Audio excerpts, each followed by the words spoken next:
මතක තියාගන්න පුතේ නින්දාව වගේම තමයි ප්‍රශංසාව තියෙනවා. සැප වගේම අනික් පැත්තේ දුක තියෙනවා. ඉරතුරුවම ලාභේ නෑ. ඉතින් අලාභේ ලැබෙනවා. යස හැමදාම නෑ. අයස අනික් පැත්තෙන් තියෙනවා.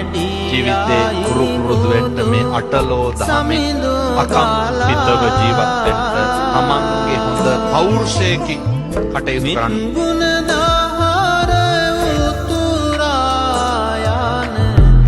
හදිනිගාලා හිමි අලි වාඩිනවාද ආරුණා දෙනෙත සාලා